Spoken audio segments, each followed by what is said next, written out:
ప్రియా సహోదరి సహోదరులారా, మన ప్రభును రక్షకుని యేసుక్రీస్తు నామమున మీ అందరికి కూడా హృదయపూర్వక వందనాలు తెలియపరుస్తూ ఉన్నాము.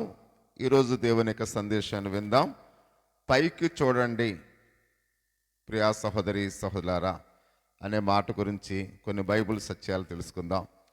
కీర్తనలు 42వ కీర్తన 11వ వచనములో, నా ప్రాణమా నీవేళ కృంగి ఉన్నావు, దేవుని యందు నిరీక్షణ ఉంచుము, ఇంకను నేను ఆయనను స్తుతించేదను.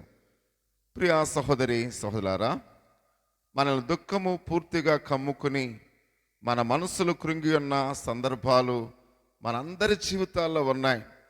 కీర్తనకారుడు దావీదు కూడా ఈ కోవకు చెందినవాడే. తన వ్యక్తిగత అనుభవాన్ని బట్టి మాట్లాడుతూ అతడు ఇలా అంగలార్చాడు, నా ప్రాణమా నీవేళ కృంగి ఉన్నావు, నాలో నీవేళ తొందరపడుచున్నావు, దేవుని యందు నిరీక్షణ ఉంచుము అని 42వ కీర్తన 11వ వచనములో మనం చూస్తూ ఉన్నాం. నిరాశ నిస్పృహలను ఎదుర్కొంటున్న వారికి అది చక్కని సలహా. ప్రియా సహోదరి సహోదరులారా, రోమాకు సాగిపోతున్న నౌకలో ప్రయాణం చేస్తున్నప్పుడు అపోస్తలుడైన పౌలు జీవితంలో ఏర్పడిన ఒక అనుభవం గురించి అపోస్తల కార్యము గ్రంథములో మనము తెలియచేయబడినట్లుగా మనం చూస్తూ ఉన్నాం. అది భయంకరమైన తుఫాను. ఆ వాడను అందులో ఉన్న ప్రయాణికులందరినీ సముద్ర గర్భమును ముంచివేసే ప్రమాదము ఏర్పడింది. అయితే ఒకరోజు రాత్రి ప్రభు దూత అపోస్తలుని ఎదుట ప్రత్యక్షమై ఆ వాడలో ఉన్న వ్యక్తులలో ఒకరు కూడా మరణించరని హామీ ఇచ్చాడు. పౌలు ఆ సందేశాన్ని విశ్వసించాడు. అయ్యలారా, ధైర్యము తెచ్చుకొనడి, నా దూత చెప్పిన ప్రకారము జరిగినని నేను దేవుని నమ్ముచున్నాను. అపోస్తల కార్యములు 27వ అధ్యాయము 25వ వచనములో అని అతడు తన సహప్రయాణికులకు చెప్తూ ఉన్నాడు. 42వ కీర్తనలో రచయిత వలె పౌలు కూడా ప్రభువునందు నిరీక్షణ ఉంచాడు. ప్రియా సహోదరి సహోదరుడా, మీరు భయముతో నిరాశ నిక్షోహలో కృంగిపోతూ ఉన్న పరలోకపు తండ్రి వైపు చూస్తే సంతోషానికి తగిన కారణాలు మనం కనుగొగలము. దేవుని యందు మనము నిరీక్షించాలి.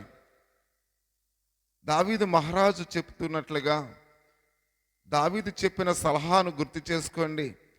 తరువాత అపోస్తలుడైన పౌలుతో కలిసి నేను దేవుని నమ్ముకుని ఉన్నాను అని చెప్పండి. ఈసారి మీరు కృంగి ఉన్న సమయాల్లో పైకి చూడండి. ఎందుకంటే పైన పరలోకమందు ప్రభు నీ ఆపదలు చూస్తూ ఉన్నాడు. నీ కష్టాలను చూసి ఆయన జాలి కలిగి నీకు సహాయము చేయడానికి ఇష్టపడుతూ ఉన్నాడు.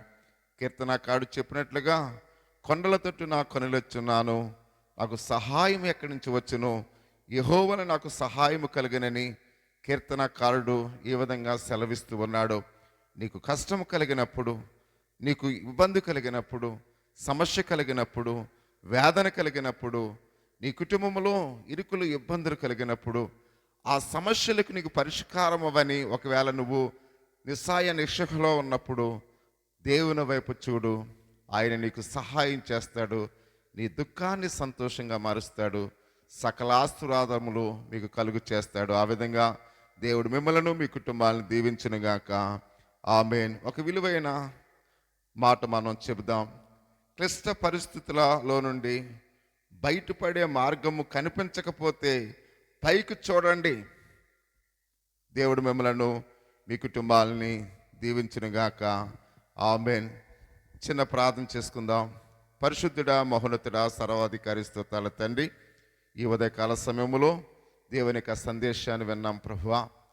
దావీదు ఏ విధంగా, నా ప్రాణమా నువ్వేలా కృంగి ఉన్నావు, దేవుని యందు నిరీక్షణ ఉంచుము, ఇంకను నేను ఆయన యందు స్తుతించేదునని చెబుతూ ఉన్నాడు ప్రభువా.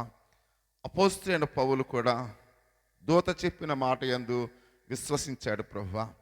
తను తన వాడులో ప్రయాణం చేస్తున్న వారు సురక్షితమైన గమ్యస్థలానికి వెళ్ళారు తండ్రి.